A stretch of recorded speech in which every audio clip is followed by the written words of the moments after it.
주된 용도 3고조파 2차 건선의 유도성 부하에 있는 게 진상용 콘덴서에서 이게 아까 안정건선으로 쓰고자 하는 그런 요구였고요. 요건 뭡니까? 3, 4, 5 송전선에는 3차 측을 델타 결선을 해가지고 손해 전환하고 조상 설비 쓰는 게 이게 우리가 알고 있는 일반적인 부분이죠. 그 다음에 여기 안정건선을 사용한다. 조상 설비 또는 안정건선 3고조파 억제. 그 다음에 여기 보시면 1차 건선과 3차 건선에 보시면 한 주의 변압기로 두 종류의 전압과 용량이 필요한 거. 이게 두 종류의 전원이 필요한 거. 이런 식으로. 우리가 380에 220을 쓰기 위해서 이렇게 하는 부분도 있고. 근데 제가 보기에는 3번하고 4번은 거의 같은 내용이거든요, 지금. 거의. 근데 여기서 보시면은, 요거를 예를 들어 제철이나 제강 공장 같은 경우 고조파를 억제하기 위해서 델타 Y라든가 이런 식으로 씁니다. 여기 보시면은 델타 Y로 씁니다. 여기서 YY 델타라고 얘기를 안 했지 않습니까? 상권선이라고만 했으니까. 여기서 나오는 여기 부분은 YY 델타입니다, 이거는. YY 델타로 쓰는 거고. 얘는 이쪽에 델타로 해서 동상으로 하나의 부하를 쓰고요. 델타 Y로 해가지고 하나의 부하를 씁니다. 그럼 얘가 이쪽으로 올라오면 얘는 이런 부분에 그 고조파 팩터를 가지고 얘는 30도가 틀어지기 때문에 이런 식으로 틀어져 있는 고조파 팩터를 가지고 있는데 이 그 벡터의 합에 의해서 요 모선단에는 5고조파나 7고조파가 상쇄가 됩니다. 그래서 일본에서는 이렇게 해가지고 설계를 해서 사용을 하고 있습니다. 우리나라 제철 공장이나 제강 공장도 가서 보시면은 변압기가 이렇게 돼 있습니다. 전기로 아끼는데 쓰면은 상권선 변압기를 써가지고 양쪽에 부하를 2개 달았습니다. 왜? 고조파를 줄이기 위해서. 그런 것들도 하나의 방법으로 더 써주시면 됩니다.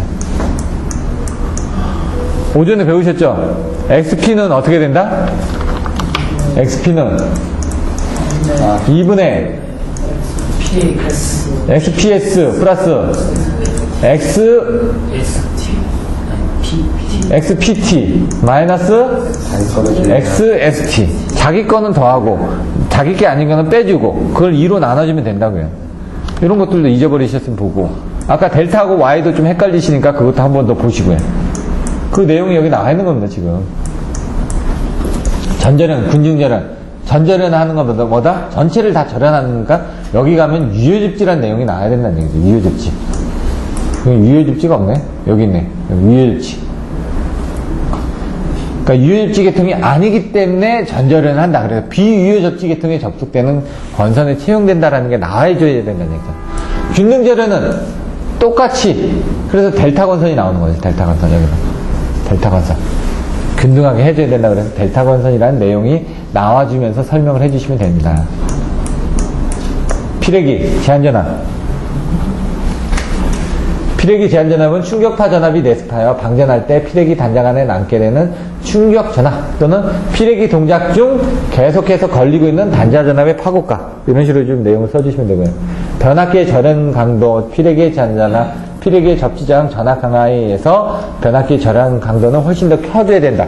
그러면서 여기다 예를 적어주면 되죠. 피레기의 절연 강도 몇 볼트? 1호사일 경우 650kV. 피레기의 제한전압 몇 kV?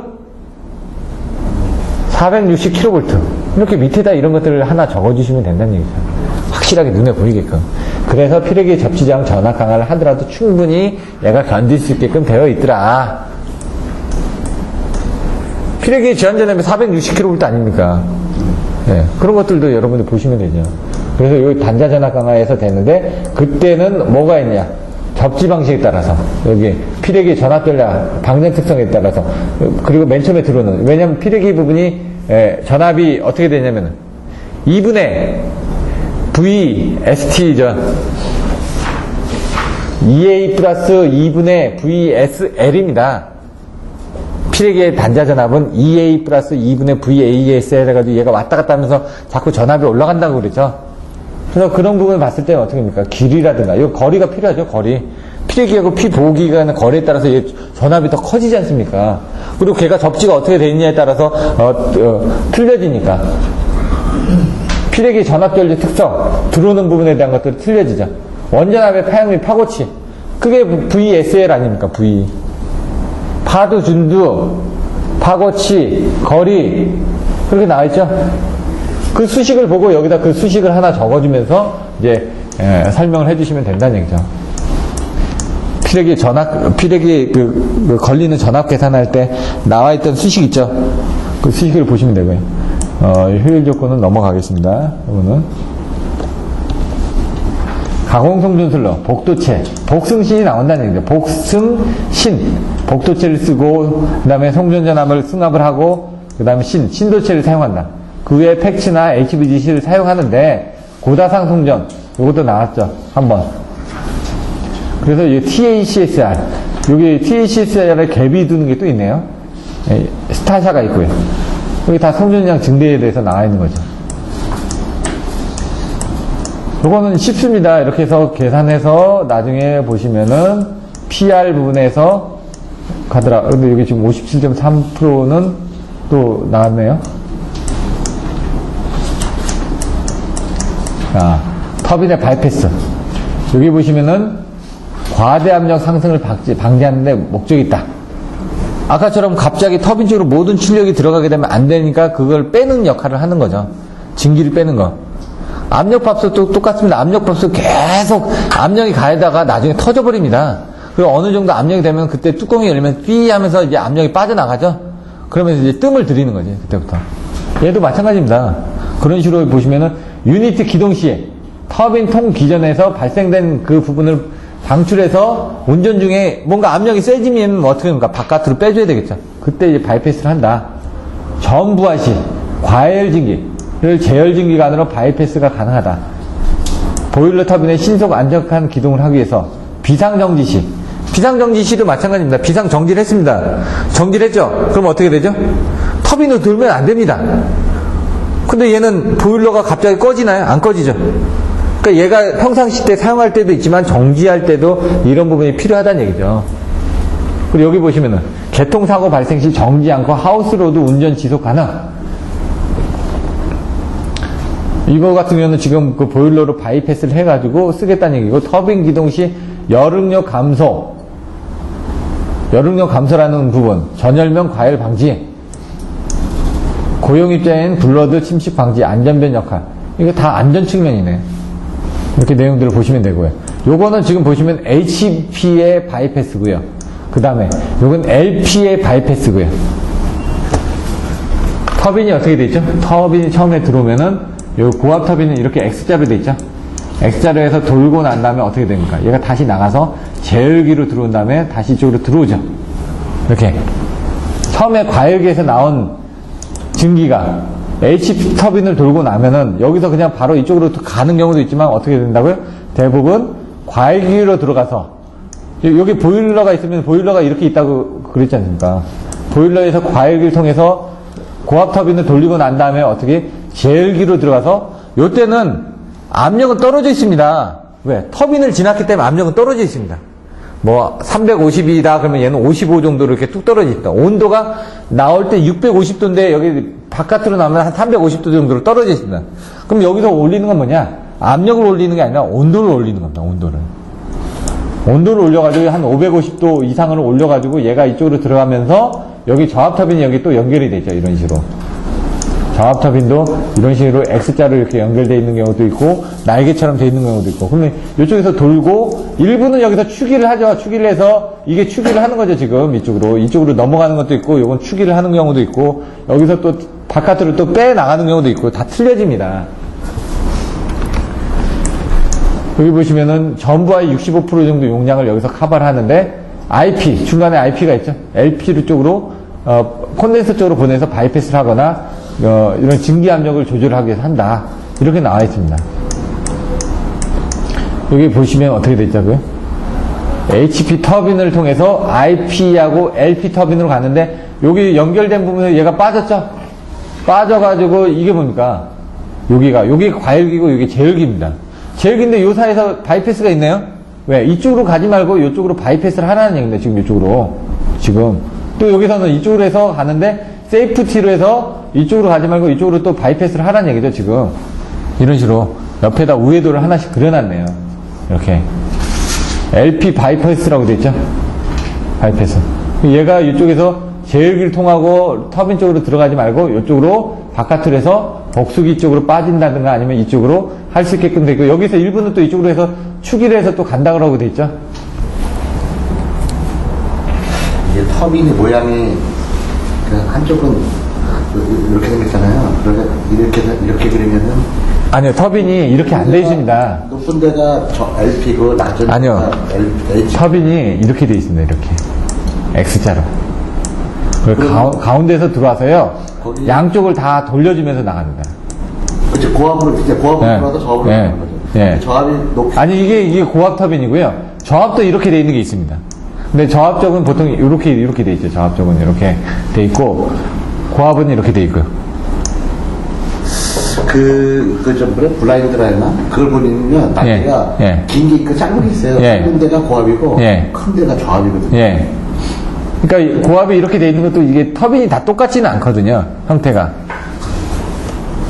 날개가 큰 데가 저압. 왜 여기서 압력을 때리고 그 다음에 이쪽에 이렇게 나가거든요. 이쪽으로 나갑니다. 네. 근데 HP 터빈이 이렇게 돼 있는데 실제로는 이게 아니라 이렇게 돼 있습니다. 이렇게 고압 터빈 쪽은. 근데 저압 터빈 쪽은 이게 이제 요쪽에 연결되어 있는 건 이렇게 연결되어 있는 게 맞고요. 이렇게 이런 식으로. 근데 얘는 X자로 이렇게 돼 있는 경우도 있다는 얘기죠. 이렇게 터빈의 종류에 따라서. 저기 그 한전에 가면은 중앙연선에 가면은 이 터빈들이 나와 있거든요, 바깥에. 근데 거기는 저압 터빈이고요. 고압 터빈 같은 경우는 그때 이제 동영상 한번 틀어드렸지 않습니까? 거기 보시면 이렇게 X자를 해가지고 가운데로 들어가서 양쪽으로 밀어내고 그리고 다시 제열기 쪽으로 들어가게끔 그렇게 돼 있더라고요. 자료들을 한번 또 찾아보면 되고요. 그 다음에 여기도 이제 펌프를 통해서 히터를 통해서 가고 있고요. 요거는 지금 이게 반대로 화살표가 반대 같은데 제가 좀 헷갈리네. 여기서 이렇게 해서 추기를 해서 이렇게 가는 건지. 왜냐면 여기 온도가 센 거거든요. 그럼 이 온도 센 거를 바깥으로 추기를 할 때 이쪽으로 빼는 걸로 알고 있는데 이게 좀 그림이 좀 제가 헷갈려 가지고요. 여기는 콘덴서 부분이고요. 이런 부분들은 좀 넘어가겠습니다. 지금 이것도 넘어가고요. 계산 부분이니까 양수발전도 계산이니까 넘어가겠습니다. 시간금이상. 전력계통의 신뢰성, 적정성, 안정성 이런 부분들이 나와 있다는 얘기죠. 단락비가 구조 및 성능에 미치는 영향. 단락비가 뭐냐? 정무화계, 삼류지계 이렇게 외워주시고, 그다음 단락비 이 부분만 따로 했을 때 이 그림 잊지 마시라고요. IF2, IF1 계좌전류, 전격전류, 단락전류, 전격전화, 단락곡선, 무바포화 곡선. 이게 발전기의 자기 여자 현상에서 곡선하고 헷갈린다고요, 여러분들이.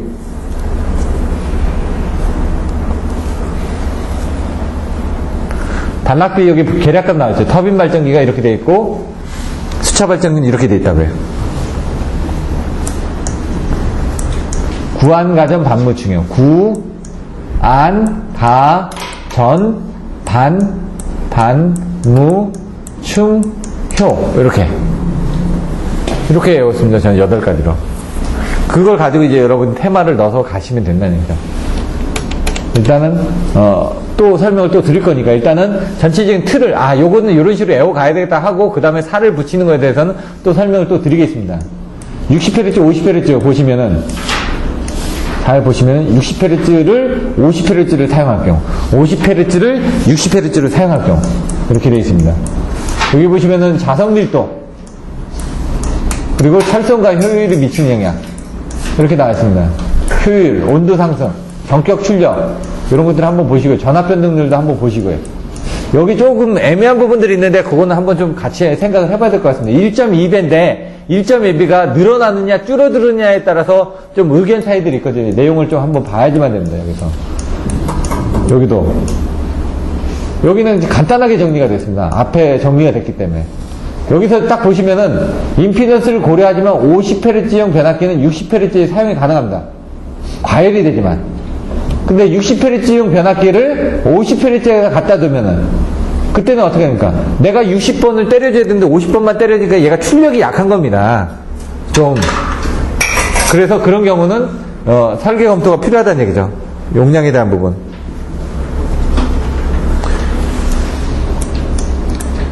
기본 장치. 아까 얘기한 게 이거죠. 장치 선도가. 여기에 1, 2, 3, 4, 5, 6, 7, 8, 90 써가지고 그거를 카르노 사이클에서 그림을 그려가지고 여기는 그냥 저기에서 그걸 가지고 그냥 계산해버리네. 카르노 사이클로 면적으로 해서 본 게 아니라, 면적으로 해서 보기를 하면은 좀 더 편한데, 여기서 그냥 I1, I2수로 해가지고 그냥 계산을 했습니다.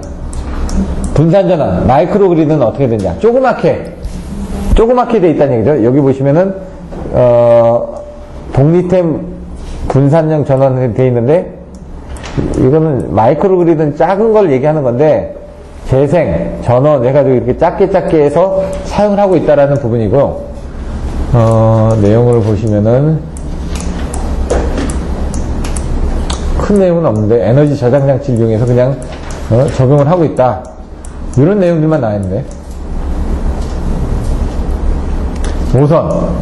모선은 그 전에 전력의 집중과 배분이 이루어지는 도체라고 해서 모선에 대한 그림 그리는 것들인데, 요 84에도 했었기 때문에 그냥 빨리 넘어가도록 하고요.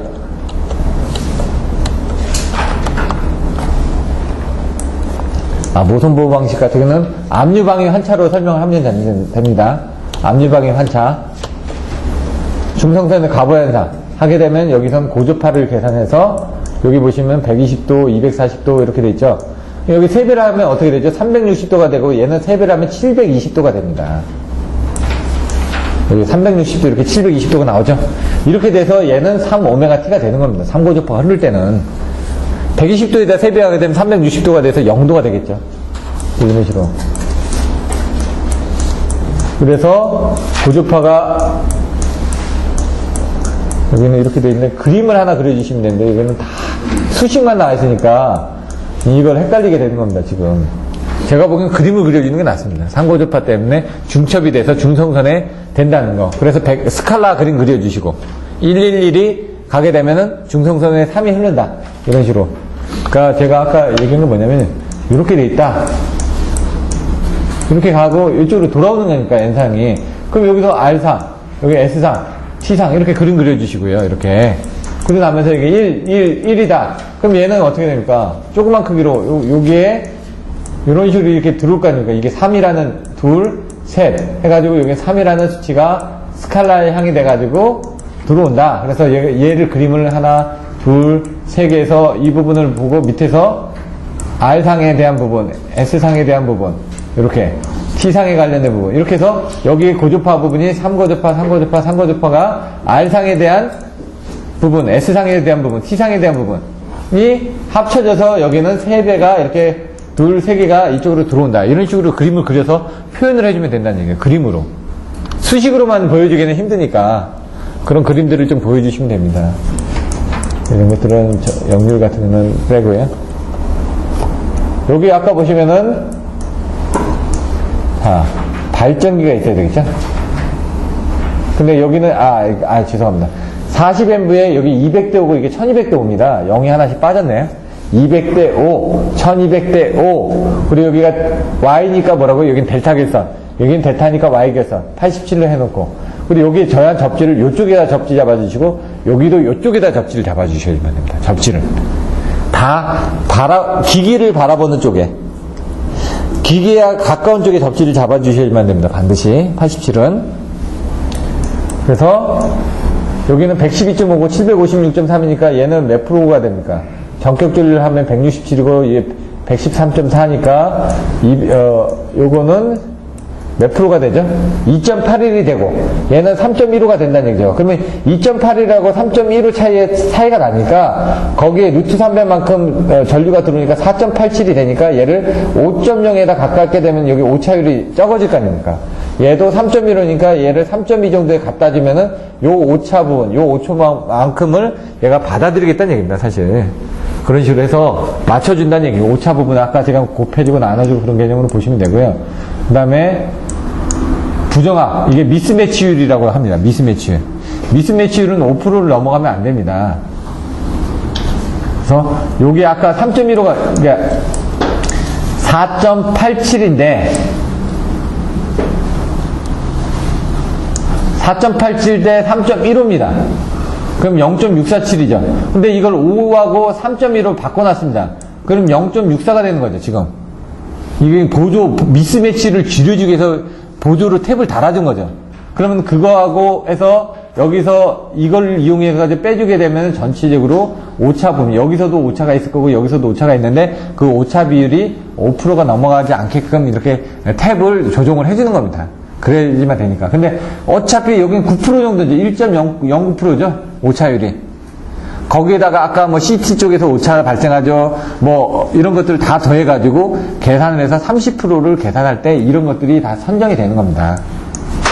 그래서 탭 변압기에서 10%, 변류비 부정합에서 1.9%, 변류비 오차에서 10%, 여유에서 5%, 이걸 다 더하면 어떻게 된다고요? 25%에다 26.9%가 되겠네. 26.09%가.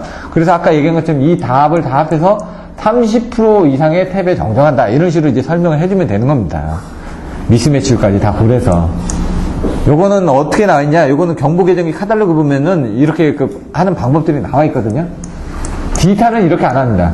그러고 나서 결선을 하라고 그러니까 어떻게 됐죠? 아까 변압기가 이겁니다. 변압기가 이렇게 돼 있죠. 그럼 이 결선 부분이 어떻게 되어 있습니까? 여기 접지를 해줘야 되죠. 얘를 이렇게 접지를 해놨는데 이렇게 접지를 하면 안 됩니다. 이쪽에다 접지를 해놔야 됩니다. 얘도 델타 건선이니까 이쪽에다 접지를 해놔야 되고. 만약 한다면은.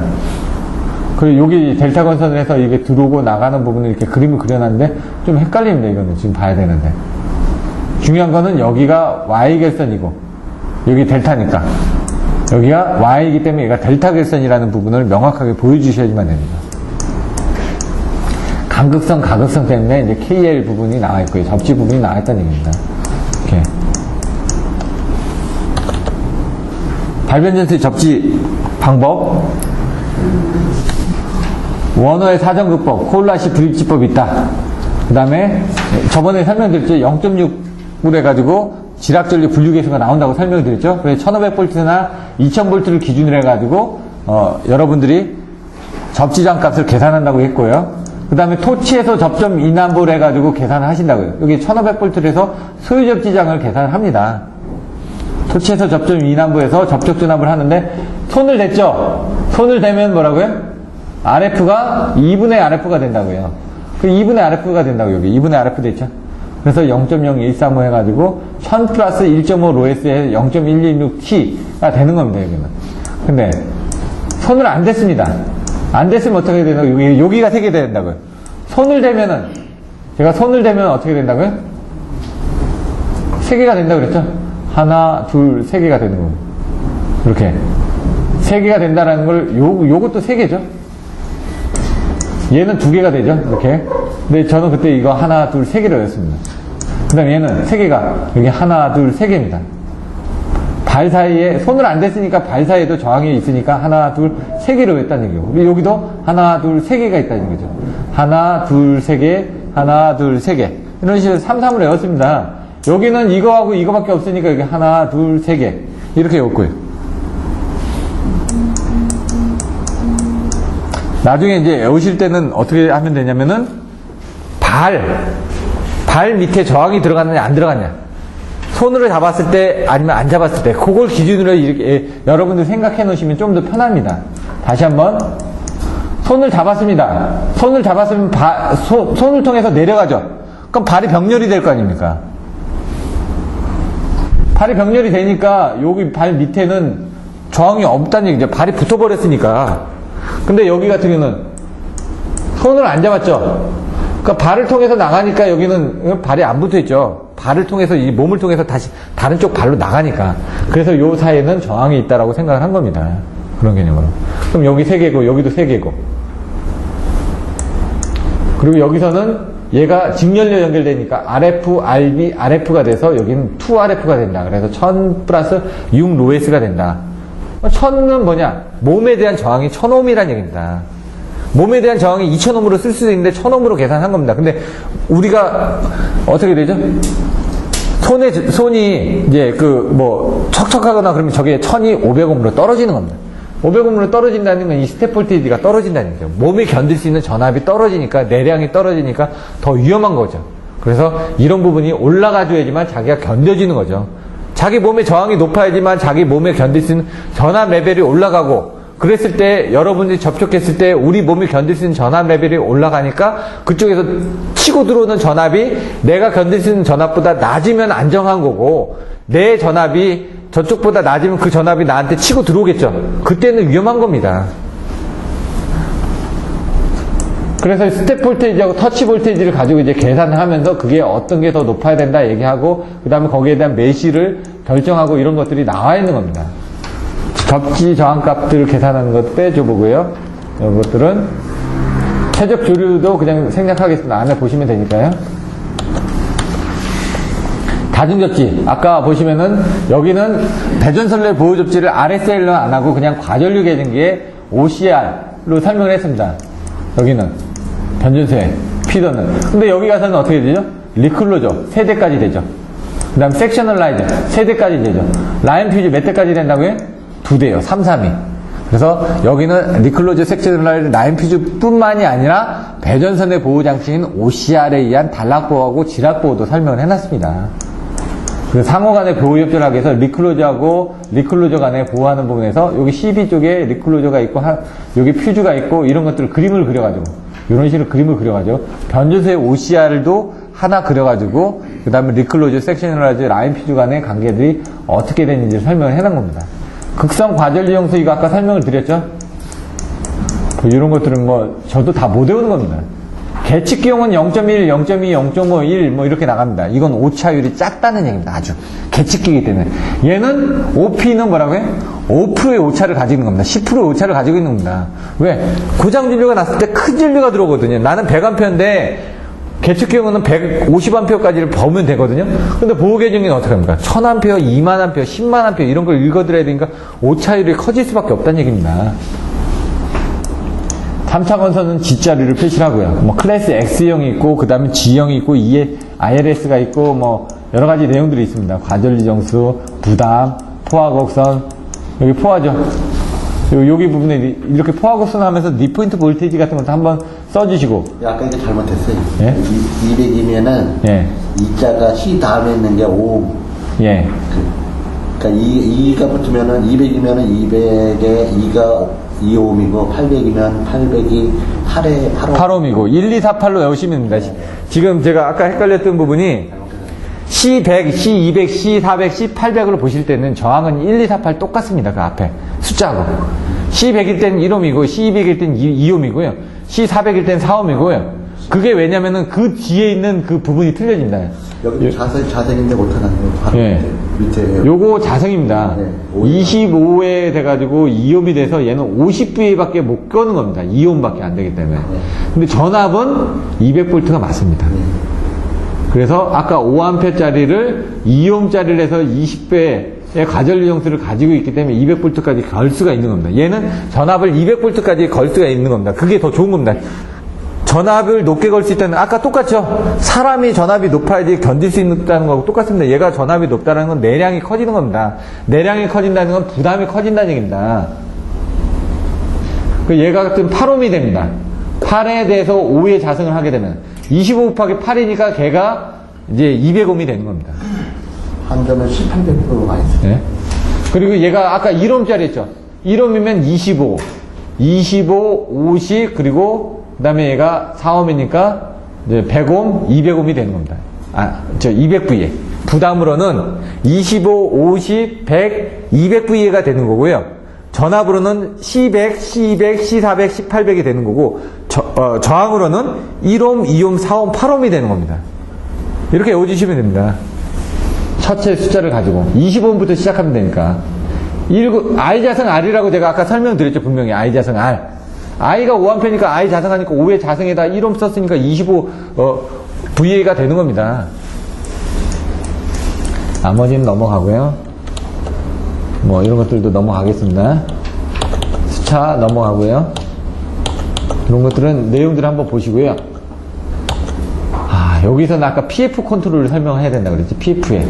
요게 이제 정특성, 동특성 관련해가지고 여러분들이 이제 나중에 배우시는데, 개통 특성 정수가 있고, 개통 특성 정수가 이제 그 정특성입니다. 동특성은 뭘까요? 전달함수가 됩니다. 전달함수. 저 기능이 있는 예. 그래서 부하의 주파수 특성과 아까 이게 지금 PF 컨트롤에서 이게 발전기의 특성과 부하의 주파수 특성이니까 아까 PF 컨트롤을 이제 설명하라고 그랬죠. 그래서 여기서 그림을 가시면은 얘가 델타 F죠. 얘가 아까 델타 G죠. 근데 얘는 왜 마이너스를 했냐? 감소되니까 마이너스 KG를 쓴 겁니다. 얘는 증가되기 때문에 그냥 KL을 쓴 겁니다. 그래서 이거는 전력계통의 주파수 특성은 발전기 주파수 특성과 부하의 주파수 특성이 합해져서 그래서 정특성은 계통특성 정수고 동특성은 뭐라고요? 전달함수라고요. 동특성이 여기 나왔나요? 동특성이 여기는 안 나왔나요? 그래요? 그래서 여기에 대한 발전기 특성하고 이 부분을 가지고 서로 조절을 해가면서 간다. 부하 주파수 제어는 이렇게 해서 설명을 하고 있다. 그래서 여러분들이 AFC에 대해서 설명하는 게 아니라 여기서 PF 컨트롤에 대해서 설명하는 거다. 그래서 문제의 포인트를 잡으실 때 이게 어떤 포인트인지를 정확하게 알고 접근을 하셔야 된다는 얘기입니다. 요거 아까 보셨던 그 내용들입니다, 지금. 이렇게 그림을 그리는데 87U는 뭐라고요? 제가 크게 본다고 그랬죠? 크게. 87T는 변압기만 본다고 그랬죠? 87G는 발전기만 본다고 그랬죠? 발전기만. 여기 64F는 뭐라고? 아까 필드 쪽에 간다고 그랬죠? 46은 역상이 된다고 그랬죠? 20이라고 51V는 백업이라고 그랬죠? 32 이렇게 해가지고 잘 그려놨습니다. 전압하고 이렇게 계좌하고. 24는 볼테이지 퍼 헤르츠입니다. 그렇기 때문에 전압에 걸리는 게 맞습니다. 그리고 81도 헤르츠입니다. 그렇기 때문에 그쪽으로 놔둔 거고. 이쪽은 전압입니다. 그렇게 놔둔 거고요. 78은 아까 안 물어봤는데. 그리고 59G에는 제가 아까 뉴트럴이라고 그랬죠? 분명히 뉴트럴. 얘는 계좌라고 그랬죠? 뉴트럴 쪽에다 그림을 그려놓은 겁니다. 이 그림을 잘 보시고 잘 그려놨으니까 나머지 내용들을 한번 읽어보시면 되고요. 한번 설명을 해놨으니까 여기서도 이제 델타에서 Y로 바꿀 때 여기 부분 아까 15에서 바꿔지는 부분 주의하시고요. 여기서 영상회로에서 주의하셔야만 됩니다. 영상회로는 여기 10, 15인데 7.5인데 10이 어디 있습니까? 요 10이죠? 여기 15가 없죠? 여기 단상 부분인데 나중에 이게 3배가 돼야지만 됩니다. 정상 부분 여기 15가 있죠? 3배가 안 된 것 같은데? 나중에 가서 3배를 했나요? 영상회로 해서 여기 부분에 대한 것들을 요걸 3배를 해줘야 되는데 요건 안 된, 단상으로 해서 나중에 3배를 했나요? 15하고 7.5 3배를 했네요. 10하고 15가 이게 좀 헷갈리는데 요게 3배가 돼서 7.5가 됐는데 여기 10이니까 병렬로 더하면 어떻게 되죠? 5가 되죠. 5에 대해서 3배를 해서 10을 했네요. 그러니까 이게 10을 이게 좀 헷갈리는데 이게 뭔가 틀린 것 같은데 여기 부분 한번 보셔야 될 것 같습니다. 영상으로 여기 보면 32.5 이건 선로의 영상 리액션스는 정상 리액션스 3배. 그래 요거에 3배를 했네. 여기다 5에 대해서 3배를 하고 여기 부분은 그냥 10을 그냥 넣어버렸네. 여기 3배를 했네요. 요거에 대해서 3배를 했습니다. 여기 보시면은 이게 역상이 아니라 영상 리액션스는 정상 리액션스 3배와 같다고 가정한다라고 해서 요게 5가 나왔거든요, 합성이. 그 5에 대해서 3배를 한 겁니다. 그래서 15가 나온 겁니다, 여기. 맞습니다, 지금.